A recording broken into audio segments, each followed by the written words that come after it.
a ver a los hijos, ¿ok? No es que tengan derecho a ver a los hijos.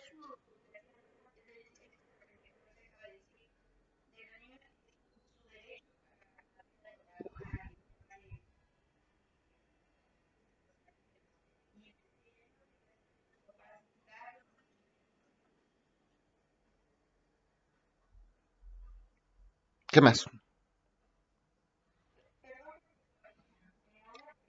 Ahorita voy con ustedes, ¿eh? Déjame terminar de preguntar en la clase y ahorita aclaramos dudas. ¿Qué más? Ujú. ¿Qué más vimos?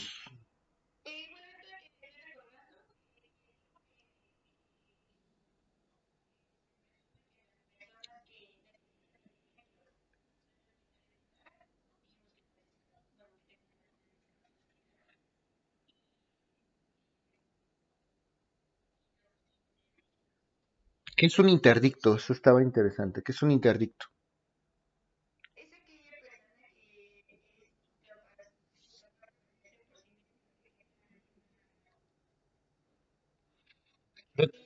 Recuerden que hay dos capacidades, de goce y de ejercicio. Si una persona tiene la capacidad de ejercicio, pero durante su vida cotidiana la pierde porque tiene algún tipo de incapacidad mental, hay un juicio especial de interdicción para que el juez decrete, con base en la opinión de dos médicos alienistas, si esa persona ya no tiene las capacidades mentales suficientes para valerse por sí mismo. Y en ese supuesto, si se nombra un tutor y un curador. ¿Ok? ¿Qué más? ¿Quién más se presume que necesita alimentos? Aparte de los menores, los interdictos, ¿quién más?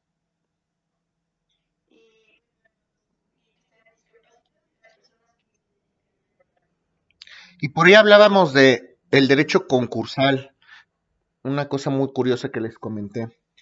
Tienen preferencia las personas, una persona se declara en quiebra, tienen preferencia aquellos deudas alimenticias, ¿se acuerdan de eso? ¿Te acuerdas de eso o no?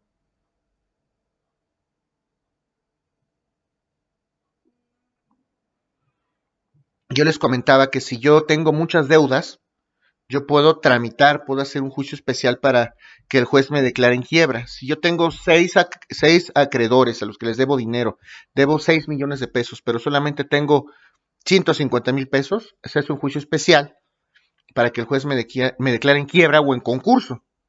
Y entonces, con esos 150,000 pesos, se tienen que formar todos los acreedores y pues se les pagará lo que alcance. Van a tener preferencia, pues los laborales, los adeudos laborales, los fiscales y los alimentos. ¿Okay? ¿Qué más? ¿Vimos alguna otra cosa?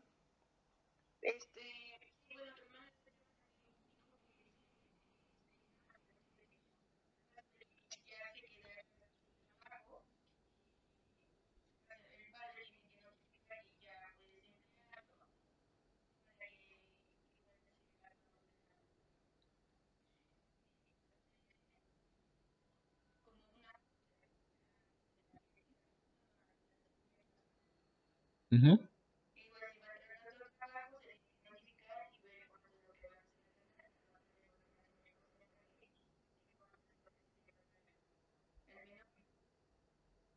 Ok. Y bueno, vimos varias reglas especiales, pero en torno a eso. Bueno, ¿alguien tiene alguna duda, jóvenes? Ahora sí. Ahora sí, adelante.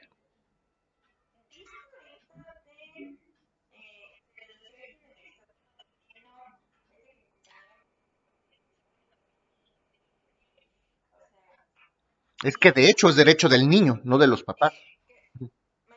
De hecho es derecho del niño, no de los papás. Ujú.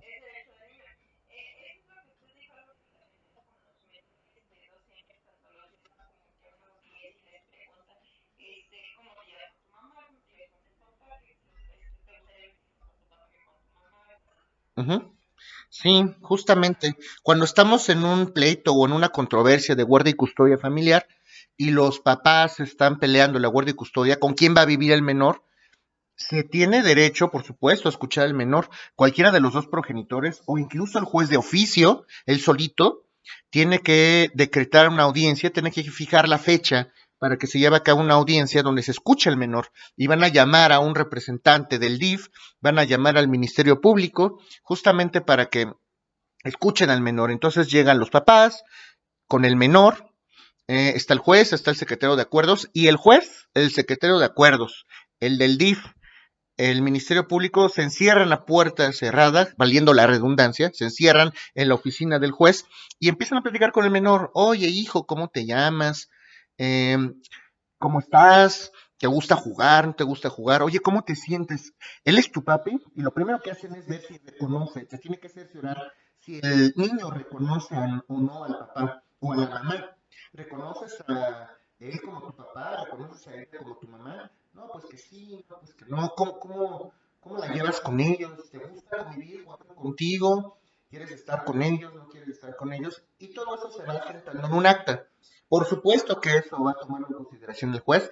Por ahí platicábamos, eh, hay edad, algunas leyes adjetivas, algunas leyes procedimentales refieren la edad de 2 años para que puedan ser escuchados los menores, pero esto no es del todo preciso, porque en cuanto los niños tengan razón de ser, en cuanto los niños puedan darse a entender por sí mismos, independientemente de que tengan esta edad o no, si es necesario, pues el juez los puede escuchar perfectamente. Si son más chiquitos y todavía no hablan, lo que hace el juez normalmente es manda a hacer una prueba pericial en materia psicológica para ver si hay alguna afectación con el menor, si no la hay, y además pues, los niños chiquitos tienen preferencia para estar con la mamá, así lo dice la propia ley, a menos que ocurra algún suceso repentino y trágico, ¿no? En esos supuestos, que la mamá agreda de manera inminente al menor, que exista una violencia fuerte en contra del menor, prostitución, ese tipo de cosas. En ese tipo de cosas, en ese tipo de actos, pues bueno, naturalmente el juez le va a quitar la guardia y custodia a la mamá. ¿Ok? Sí, respondí, sí, va por ahí la duda, ¿no?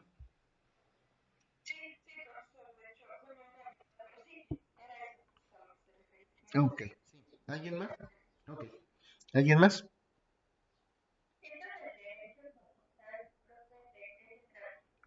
Ah, excelente pregunta. Esa es una rama del derecho privado. Hay concursos, hay una rama que se llama derecho concursal. Incluso hay una ley especial para concursos mercantiles. Esto se da sobre todo en derecho mercantil. Cuando tenemos una empresa, por ejemplo, y esta empresa tiene muchas deudas, vamos a suponer que tenemos tres o más personas a las que les debe la empresa y sus pasivos, es decir, sus deudas son mayores a sus activos, al dinero que tienen, pues estas personas, estas empresas pueden solicitar, pueden acceder, tienen la opción de plantear un juicio de concurso mercantil, en el caso de los comerciantes, en el caso de las empresas, para que el juez declare en primera instancia el incumplimiento generalizado de las obligaciones. Oye, juez, no es que no quiera pagar, es que no tengo dinero, estoy en quiebra, tengo esto, que se formen todos los acreedores, a todos los que les debo dinero, y con esto, pues hasta donde alcance, vamos a repartirlo. Esto es muy delicado porque, número uno, es una rama y es una figura que existe en el derecho, pues para que los deudores puedan pagar y puedan prácticamente disolver todas sus obligaciones de pago con base en lo que tienen. Pero hay personitas, hay empresas que se dedican a plantear concursos mercantiles, se declaran en quiebra, aunque no lo simulan, hacen una simulación de actos eh, para hacerle entender al juez que están en quiebra y así defraudar a todas las personas que le deben. Eso es un delito, eso es un delito. Si alguna persona logra ubicar o logra determinar que las personas provocaron su quiebra para dejar de pagar sus obligaciones, pues eso es un delito y se van a ir a la cárcel las personas que hayan provocado eso para ver esos incumplimientos. Dice el Código Civil que nadie puede ir a la cárcel por deudas de carácter civil. Y en efecto, pero una cosa es que deba, juez, debo no niego, pago no tengo. Y otra cosa es que provoque mi quiebra y que simule un juicio, que provoque un juicio de concursos mercantiles para ya no pagarle a nadie más. Así como lo pueden hacer las empresas, también lo pueden hacer las personas físicas en derecho civil. Tú, yo, cualquier persona. Tengo muchas deudas, pero pues ya no tengo el dinero, ya no tengo el dinero para pagarlas. Y también hay concursos en materia civil. Y se forman todos tus acreedores. Y si tienes tú en tu cuenta, no sé, vamos a suponer 30,000 pesos, pues que todos se formen y hasta donde alcance. Y los que no alcanzaron a cobrar, pues mala tarde, porque el juez ya declaró que tú estabas en quiebra. Es una rama interesante, pues ya es de las últimas materias que tendrían que ver, pero de eso se trata. ¿Sí respondí la pregunta? Ok, ¿alguien más? Adelante.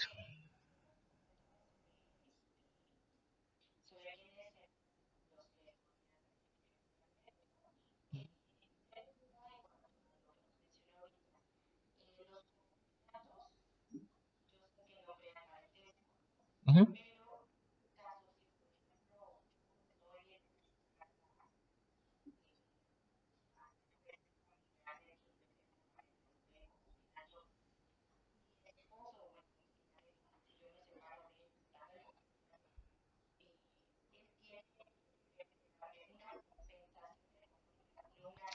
Y ayer platicábamos de eso, claro que sí, te lo aclaro.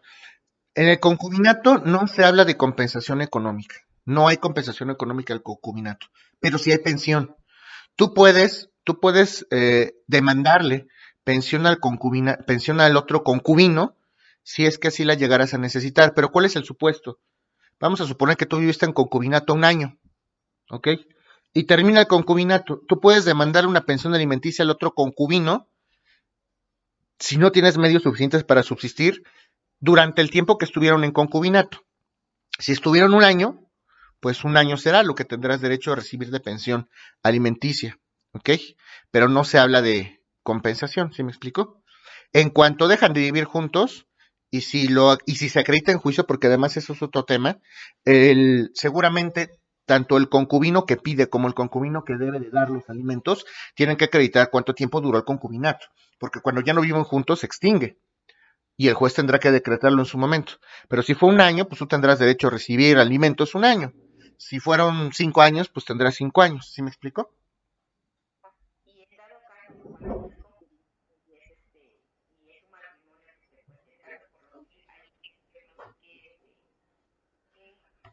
Ok, ahí sí hay dos supuestos. Ahí sí podemos hablar de la compensación y sí podemos hablar de la pensión alimenticia. Pero ojo, en el matrimonio, lo vamos a ver, en el matrimonio sí podemos hablar de una compensación económica. ¿Por qué? Porque en el matrimonio, a diferencia del concubinato, existen regímenes matrimoniales cuando yo me caso, la separación de bienes y la sociedad conyugal. Eso no existe en el concubinato. Entonces dice el código, dice la ley, que en caso de que una persona se case por separación de bienes y se dedicó al hogar, pues no la puedo dejar en estado de desamparo. Como nos casamos bajo el régimen de separación de bienes, cosa que no puede pasar en el concubinato, pues tienes derecho a pedir una compensación, porque te dedicaste al hogar. Una compensación es una suma de dinero. Yo te puedo reclamar a ti un dinero porque yo todo el tiempo me dediqué al hogar. Una cosa es esa compensación. Si estuvimos casados en sociedad conyugal, podemos pedir una pensión. Además, a diferencia del concubinato, el matrimonio, como platicaste acertadamente, sí genera un parentesco por afinidad. Y el parentesco, uno de los derechos que genera el parentesco es el derecho a percibir alimentos. Por eso también podemos demandar alimentos como consecuencia directa del matrimonio. ¿Ok? ¿Sí me explico? Si estoy en sociedad conyugal, y nos vamos a divorciar y le pedimos al juez que disuelva la sociedad conyugal y no tengo bienes suficientes para subsistir, pues yo puedo demandar esa pensión alimenticia. ¿Ok?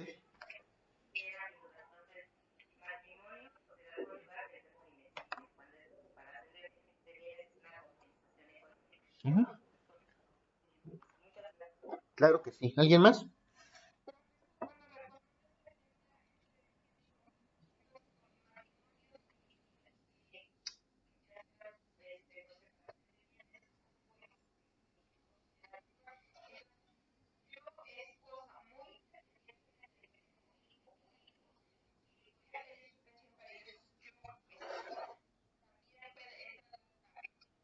Por supuesto, que era justamente lo que, claro, que es justamente lo que les estaba diciendo ahorita.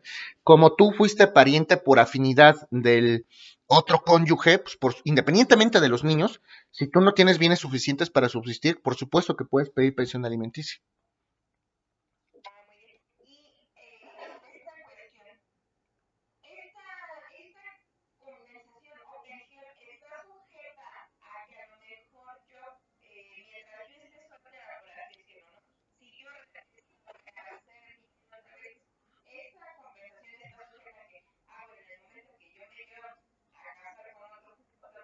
otro fulano. No, está bien, mira, a ver, el supuesto es este. La ley no te dice en ningún momento que tú no puedes rehacer tu vida. Lo que sí te dice la ley es que tú no puedes pedir pensión si tienes bienes suficientes para subsistir. Si la persona que está obligada a pagar alimentos acredita que tú ya tienes medios suficientes para subsistir porque vives con otra persona y esa otra persona a lo mejor te apoya económicamente, pues ahí sí tienes bienes suficientes.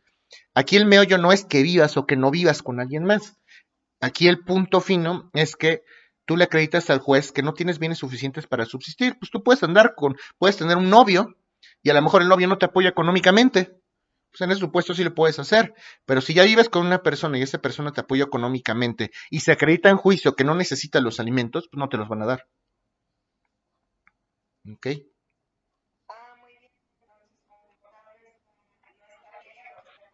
No, por supuesto que no.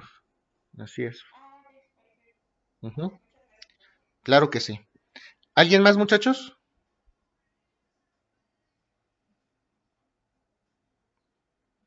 Ok. Sí, sí, adelante.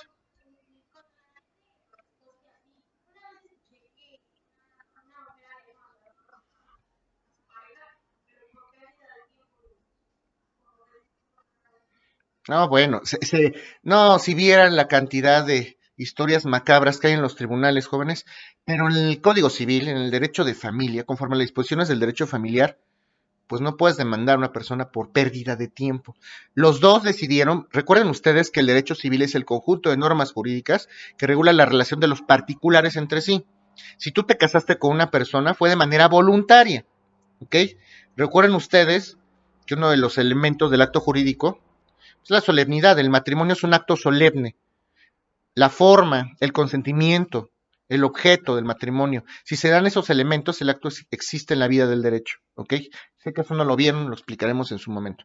Pero bueno, fue consentido el acto. Si ustedes decidieron vivir el matrimonio, pues, no es que nadie los haya obligado. En principio, si se acredita que los obligaron, pues el acto, pueden demandar la nulidad del acto. Vamos a ver un capítulo de nulidad del matrimonio, porque también los matrimonios se pueden anular. Lo vamos a ver más adelante. Pero si ustedes decidieron casarse, pues no es que hayas perdido el tiempo. Tú decidiste hacer una vida en común y bueno, si no resultaron las cosas, para eso está el divorcio. No hay ningún capítulo en la ley que refiera a alguna demanda por pérdida de tiempo. ¿Ok? Sí. ¿Alguien más, muchachos?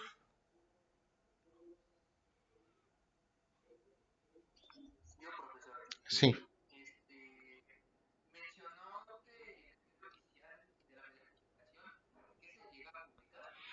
Todos los meses se supone que se hace un estudio económico a nivel nacional, tomando en cuenta los precios de la canasta básica. Cuánto cuesta el huevo, cuánto cuesta la carne, cuánto cuesta la leche, cuánto cuestan las tortillas, y se hace un estudio económico para saber cómo se mueven estas cifras, ¿ok? Por eso yo les comentaba que no es lo mismo 10 pesos de hace 5 años que 10 pesos de hoy. Esas cantidades se mueven. El valor de la moneda varía conforme a las circunstancias económicas del país, conforme a esa fluctuación económica. Y esa fluctuación económica se mide o se cuantifica con base en un numerito que se llama factor de actualización. Se publica mes con mes en el Diario Oficial de la Federación. Entonces, vamos a decir algo, en el mes de diciembre de 2020, ¿cuánto varió la economía? Ah, pues se publica en el libro oficial 1.04821, así te publican el numerito. Con ese numerito, tú haces una operación aritmética, en su momento si quieren se los enseño, no es nada difícil, para poder actualizar 10 pesos de antes, de hace 5 años, a 10 pesos de hoy. Resulta que esos 10 pesos hoy ya no valen 10 pesos, hoy ya valen a lo mejor 8 pesos, ¿no? 8.06. Así vas actualizando las cantidades. Ese factor se llama factor de actualización. ¿Por qué? Porque hay una figura que se llama índice nacional de precios al consumidor. Ese índice es lo que te indica justamente cómo varía la economía y cómo varían las cantidades, cómo varían los pesos y los centavos momento a momento. ¿Sí me explico? Claro que sí. ¿Alguien más? Bueno. Oiga, muchachos, una pregunta, porque no estoy muy familiarizado con esto. ¿Alguno de ustedes sabe cómo grabar las clases? O sea, las clases que estamos dando. ¿Alguien sabe cómo grabarlas o alguien las graba?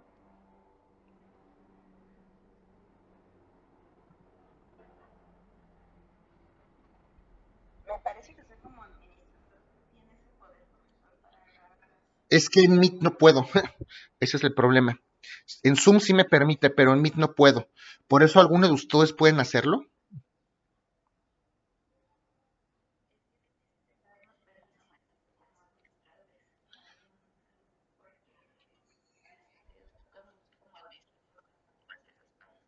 Ok, bueno, pues ni hablar. Vamos a tener que hacerlo así. Sí, porque nos están pidiendo que grabemos las clases, pero no tengo mucha idea de cómo hacerlo. Bueno, vamos a verlo. Si alguien averigua la manera, se lo agradeceré infinitamente. ¿Ok? Sirve que la subimos a Classroom. Ujú. Sí, el problema de Zoom es que nos está sacando constantemente. Creo que nos saca cada 30 minutos o una cosa así. 40 minutos, exactamente. Creo que sí. Ujú, ujú. Creo que sí. Bueno, vamos a seguir con esto. Yo voy a intentar grabarlas. Si alguien encuentra la manera de grabarle de alguna otra forma, aunque no sea en la misma plataforma Meet, se lo agradeceré. A lo mejor que lo graben desde otro dispositivo, qué sé yo, ¿no? Se los agradeceré bastante. ¿Sí?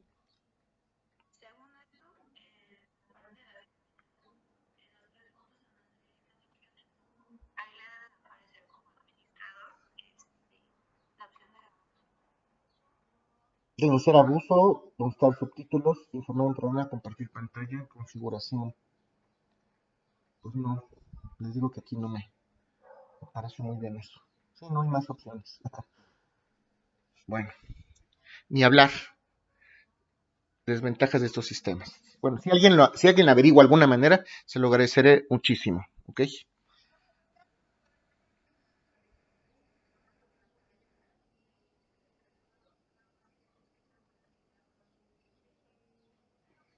Ok, vamos a intentarlo en su momento y ahí luego me platican cómo es esto.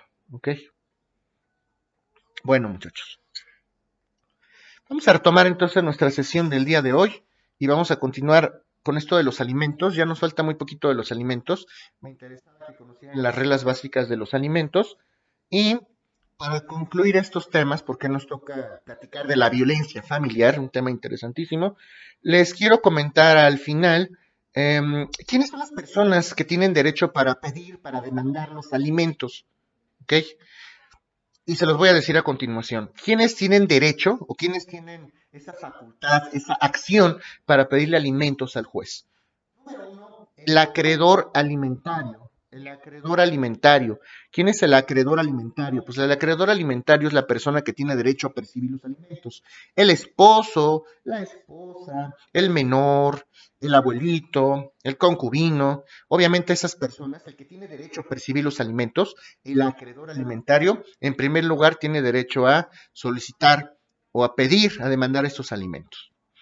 En segundo lugar, las personas que tienen a su cargo la patria potestad de un menor.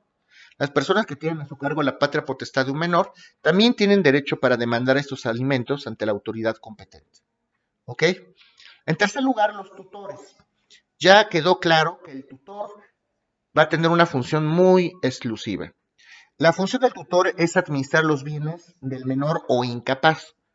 ¿Ok? Cuando una persona es incapaz en derecho, ya sea incapaz natural o incapaz legal, se tiene que nombrar un tutor. Y ese tutor también tiene derecho para solicitar los alimentos o para demandar los alimentos del pupilo que está a su cargo ante la autoridad jurisdiccional competente. Los hermanos y los tíos, en su defecto, también podrían tener derecho para demandar los alimentos. Oye, yo por ahí me enteré que tengo un sobrinito al que no le dan alimentos, pues voy a demandar esos alimentos en su representación. Igual los tíos, los hermanos. Tengo un hermano que no le dan alimentos. Los hermanos también pueden demandar estos alimentos. ¿Ok? Y la persona que esté bajo el cuidado, la persona que esté bajo el cuidado de la persona que necesita alimentos. Cualquier persona. No necesariamente tienen que ser los papás, los tíos, los abuelos. Ya sabemos que cualquier persona que nombre el juez, naturalmente, cualquier persona que esté bajo el resguardo, o más bien cualquier persona que tenga bajo su cuidado el resguardo de una persona que merezca alimentos, pues también puede demandarlos ante la autoridad competente. Recuerden ustedes que si no hay nadie que se haga cargo de estos menores o incapaces, si no hay papás, si no hay abuelos, si no hay hermanos, si no hay tíos, el juez de lo familiar puede nombrar en un momento dado un tutor interino. Vamos a ver la tutela más adelante. El tutor interino es un tutor provisional en lo que el juez define quién se va a hacer cargo de la administración de los bienes del incapaz. El juez puede nombrar un tutor interino, un tutor provisional. Y finalmente, el Ministerio Público, recuerden que es el representante de la sociedad, por eso les comentaba que los procesos familiares son de orden público e interés social. Como los procesos familiares son de orden público e interés social, siempre va a comparecer el Ministerio Público como representante de la sociedad. Y entonces, el Ministerio Público puede tener esa facultad para demandar los alimentos de una persona que los necesita ante el juez de lo familiar.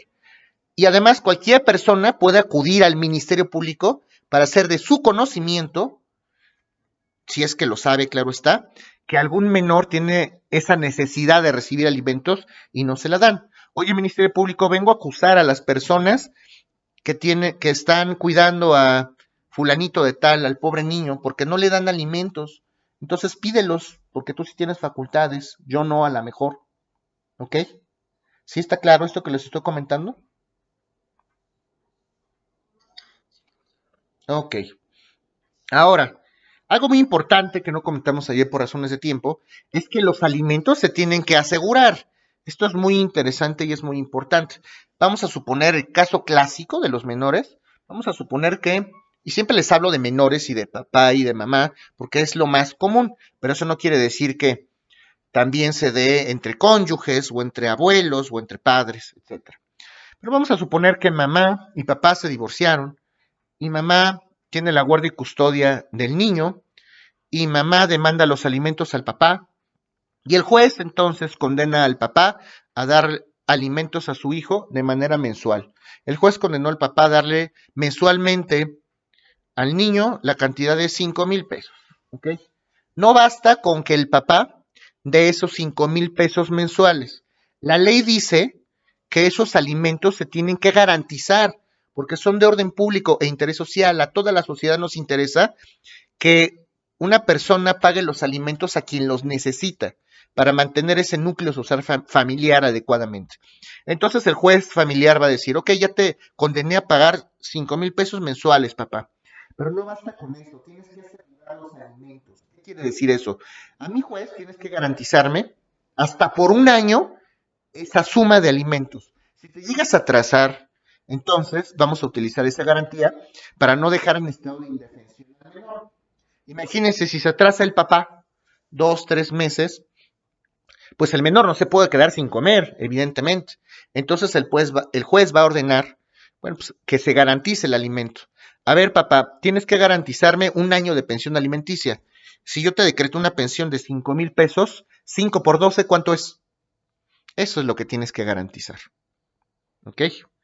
¿Cómo le vamos a hacer? Es una cantidad a lo mejor, pues un poco más fuerte. A lo mejor el papá no tiene en ese momento esa cantidad para poderla exhibir en un billete de depósito, pues hay muchas formas de garantizar una suma de dinero. Puede ser a través de una fianza, puede ser a través de una hipoteca, puede ser a través de un fideicomiso, puede depositar la cantidad en un billete de depósito, si tiene la manera de hacerlo, por supuesto. Vamos a depositar, vamos a comprar, ¿cuánto es 5 por 12? Lo que sea 5,000 pesos por 12 meses. Vamos a comprar un billete de depósito hasta por esa cantidad y lo vamos a depositar en el juzgado, lo vamos a exhibir para que queden debidamente garantizados esos alimentos hasta por un año. Si no se garantizan los alimentos, entonces, ojo, es un adeudo. ¿Qué pasa si alguien no paga alimentos? Pues la mamá, número uno, hay muchas consecuencias que genera la falta de pago de alimentos. La primera consecuencia, ya les decía yo que 90 días, prácticamente estamos hablando de 3 meses. Si 90 días una persona no paga alimentos, la primera consecuencia es que se va a inscribir ese deudor alimenticio en el buró de deudores alimenticios morosos y automáticamente pues va a tener una serie de limitaciones, tal vez laborales, tal vez jurídicas, ¿ok? En segunda instancia, ya es un delito grave. Si el juez ha decretado que una persona está en mora, debe, ya es moroso, debe esos alimentos, pues se puede denunciar en la vía penal la falta de pago de obligaciones alimenticias y penalmente procede. Además, las sanciones en derecho penal pues ya son fuertes. Estamos hablando de la privación de la libertad del infractor. Esa es otra consecuencia, si ustedes quieren plantearlo de esa manera. Otra consecuencia que habíamos comentado es la suspensión de la patria potestad. La patria potestad, recuerden ustedes que es totalmente diferente a la guardia y custodia, que es totalmente diferente al régimen de visitas. La patria potestad, decíamos que es esa facultad, que es ese poder que va a tener justamente, van a tener los papás, los ambos progenitores, para educar al menor, para administrar sus bienes, para hacerse cargo de él.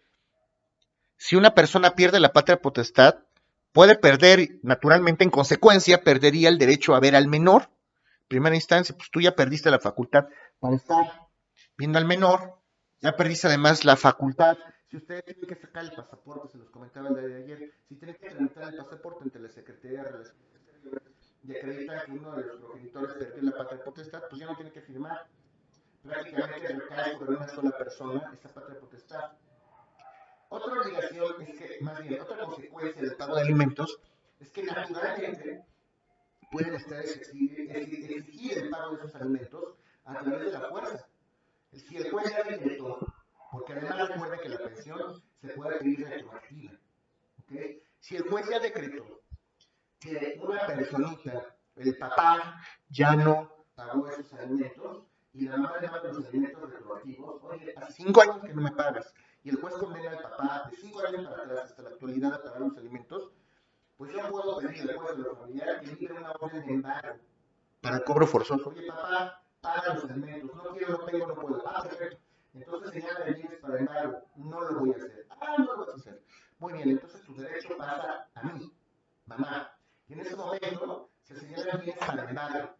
Te embargo esto y esto y esto y esto y esto para embargar y para garantizar de manera precautoria el pago de esos alimentos. Claro que sí, ese es un adeudo que se tiene que pagar y que pueden exigir el pago de esos alimentos a través de la fuerza. ¿Sí me explico o no, muchachos?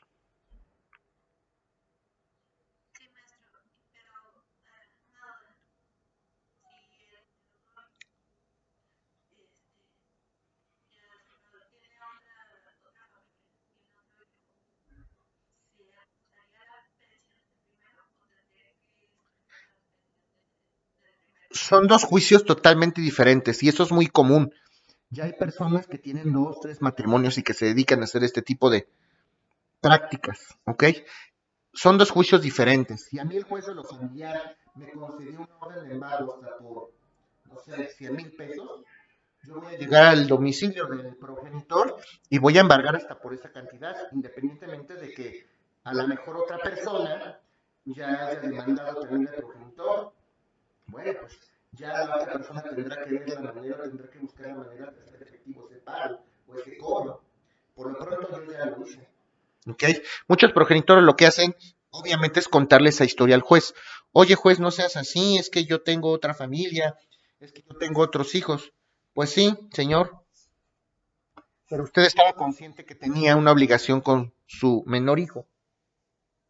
Y si ya, obviamente, si esa falta de pago de alimentos, si yo ya demandé alimentos y el juez a través de una sentencia que ya está firme lo condenó a pagar esos alimentos, como esa sentencia ya está firme, es un adeudo que ya no va a poder evadir esta persona, ¿ok? Aunque tenga otros hijos y otra familia. ¿Sí me explicó? Ok. ¿Alguien más?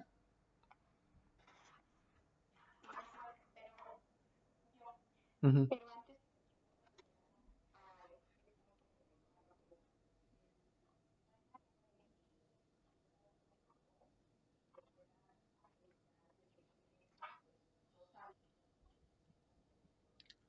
No, pues para eso son los juicios. El juez no va a decretar el embargo nada más porque sí. Si se supone que, de acuerdo a la Constitución, todos tenemos para que cualquier autoridad ejecute un acto de molestia en mi contra, primero ya tengo derecho para ser oído y vencido en juicio. Ninguna autoridad va a aceptarme si yo no he sido oído y vencido en juicio. Si esa garantía de legalidad prevista en la Constitución se violenta, pues yo me puedo amparar. Yo puedo solicitar un amparo. Oye, ya me giras un orden de embargo y ni siquiera me has escuchado en juicio. Voy a solicitar un amparo, voy a plantear un amparo para protegerme de esta inconstitucionalidad, porque estás violentando mis derechos de debido proceso. Pero si yo durante el juicio me defiendo y expongo al juez que tengo otra familia y que tengo los ingresos son diferentes, etcétera, eso es algo que ya plantea el juicio y que se supone que el juez tuvo que haber valorado al momento de dictar sentencia. En la sentencia el juez va a valorar esas circunstancias. A lo mejor el juez al final va a decir, mira, pues si expusiste ese argumento, puede valorarlo y puede decir, bueno, pues podemos hacer la atención. O puede decir el juez, pues independientemente de que tengas otra familia, tú ya debías estos alimentos desde hace tal tiempo, son muy crudos los jueces y más un tema de alimentos. Puede haber un criterio de que tengas otra familia, tú ya debías esta cantidad desde hace 5 años, por lo tanto se te condena. Si ya lo valoró el juez en una sentencia y esa sentencia está firme, va a dictar una sentencia. Esa sentencia todavía la puedes apelar. Si pierdes la apelación todavía tienes un amparo. ¿Ok? Si después del amparo ya no hay nada que hacer, ya queda firme esa resolución, ya fuiste escuchado, ya fuiste oído y vencido en juicio. La sentencia ya está firme. Ya no hay poder humano que pueda cambiar las circunstancias, por lo menos no en ese momento. Ya el juez decretó, valorando lo que tú dijiste en juicio, pues que debes eso. Y te van a embargar si no pagas. ¿Sí me explico? Ok. ¿Alguien más? Sí. Ujú.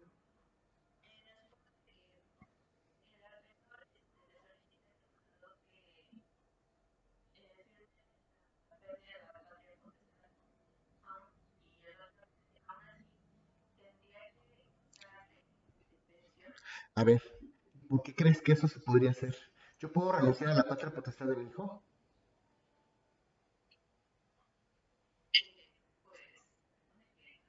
Pues no. Ya tengo un hijo, pero pues ya no. Ya no quiero. Ya no puedo. No, tú ya tuviste a tu hijo, te tienes que ser responsable. ¿Ok? Hay causas, lo vamos a ver más adelante cuando veamos patria potestad. Hay causas por las que se puede perder y por las que se puede suspender la patria potestad. Y lo tiene que decretar el juez. No es que yo tenga que firmar un documento mágico y ya por eso no me hago responsable. El juez tiene la última palabra. Si el juez ya decretó que ya no tienes la patria potestad porque no eres apto, bueno, ahí sí ya no hay obligación. Ya te deslindas totalmente. ¿Ok?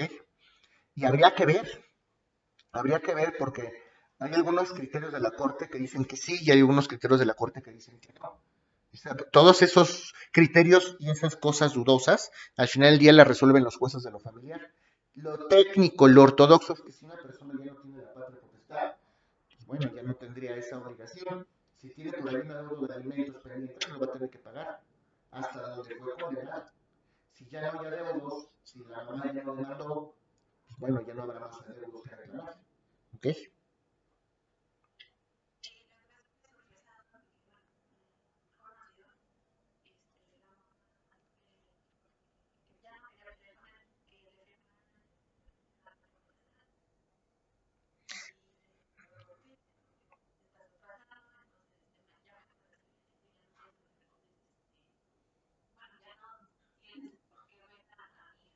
Ujú.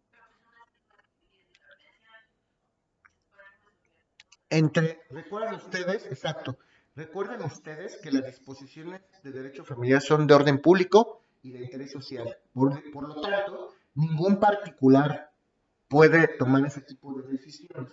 Si una persona va a perder la patria potestad, es porque fue valorado y el juez de lo familiar dio la orden. Además, eso es verdad.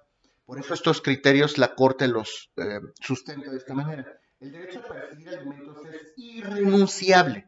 No se puede renunciar. No podemos hacer un pacto entre papá y mamá para que, no sé, mamá en representación del hijo renuncie a este derecho a percibir alimentos. El derecho a recibir alimentos es irrenunciable. Esa es de las cosas más importantes. Independientemente de que se pierda o no la patria potestad, sigue teniendo obligación por regla general para dar alimentos. ¿Ok? ¿Sí me explico? Claro que sí. Bueno, sí, eso también es importante. Si yo tengo un hijo y sé que necesita alimentos, si yo mamá tengo un hijo y sé que necesita alimentos, o papá, porque también hay casos así, si el papá tiene un hijo a su cargo y sabe que necesita alimentos y no se lo reclama a la mamá, sabiendo que el hijo necesita alimentos, el acreedor es responsable. El papá que no reclama alimentos también es responsable y se le van a aplicar sanciones, ¿ok? Se le tiene que informar periódicamente al juez cuál es la situación alimenticia del menor. Hay penas para los que no demandan alimentos sabiendo que los menores lo necesitan, ¿ok? Hay que proporcionarle toda la información al juez, hay que estar autorizando momento. Oye, juez, cambiaron las circunstancias. Oye, juez, ya tenemos un nuevo trabajo. Oye, juez, me quedé sin trabajo. Oye, juez, me subieron el salario, me bajaron el salario. Todo hay que estarlo informando periódicamente al juez. La persona que no lo informe, pues va a ser responsable conforme a las leyes respectivas. ¿Sí está claro? Ok. Bueno, muchachos, hasta aquí concluimos el tema de los alimentos de una manera muy general. Vamos a estudiar ahora el tema de la violencia familiar. Vamos a entrar a otro tema. Vamos a platicar de la violencia familiar. Y ojo, hay muchas maneras de estudiar este tema de la violencia familiar. Lo vamos a ver, hay muchas facetas. Hay facetas penales, hay facetas eh, conforme al derecho civil, conforme al derecho de familia. Hay una faceta civil, que es el derecho de familia, y hay otra faceta penal. Yo puedo demandar la violencia familiar en la vía penal. Bueno, demandar no, porque penalmente no se demanda. Yo puedo plantear una denuncia o puedo abordar el problema desde el punto de vista penal o puedo abordar el problema desde el punto de vista familiar. Y para explicarles esto, primero tenemos que entender qué es la violencia, qué es la violencia familiar. ¿Ok? ¿Qué es la violencia familiar, muchachos?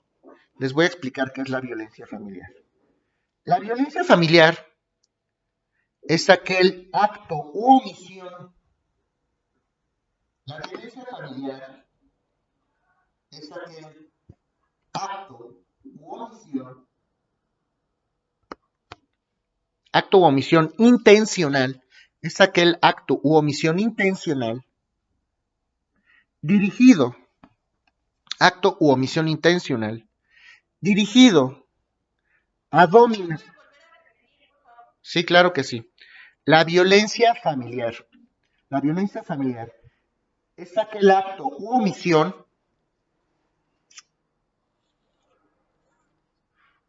es aquel acto u omisión intencional, intencional, dirigido a dominar,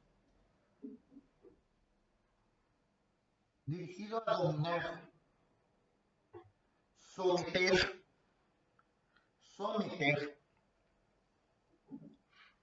controlar, controlar o agredir, o agredir física, física, verbal, verbal, psicoemocional, psicoemocional o sexualmente, o sexualmente a cualquier integrante de la familia, a cualquier integrante de la familia, a cualquier integrante de la familia, dentro o fuera del domicilio, dentro o fuera del domicilio familiar, dentro o fuera del domicilio familiar, y que tiene por objeto, y que tiene por objeto causar daño, y que tiene por objeto causar daño, y puede ser de las siguientes clases, ahorita se los voy a mencionar. Bueno, Otra vez, la violencia familiar es aquel acto u omisión intencional dirigido a dominar, a someter, a controlar o a agredir física, verbal, psicoemocional o sexualmente a cualquier integrante de la familia, dentro o fuera del domicilio familiar, y que tiene por objeto causar daño. ¿Ya lo tienen todos, muchachos?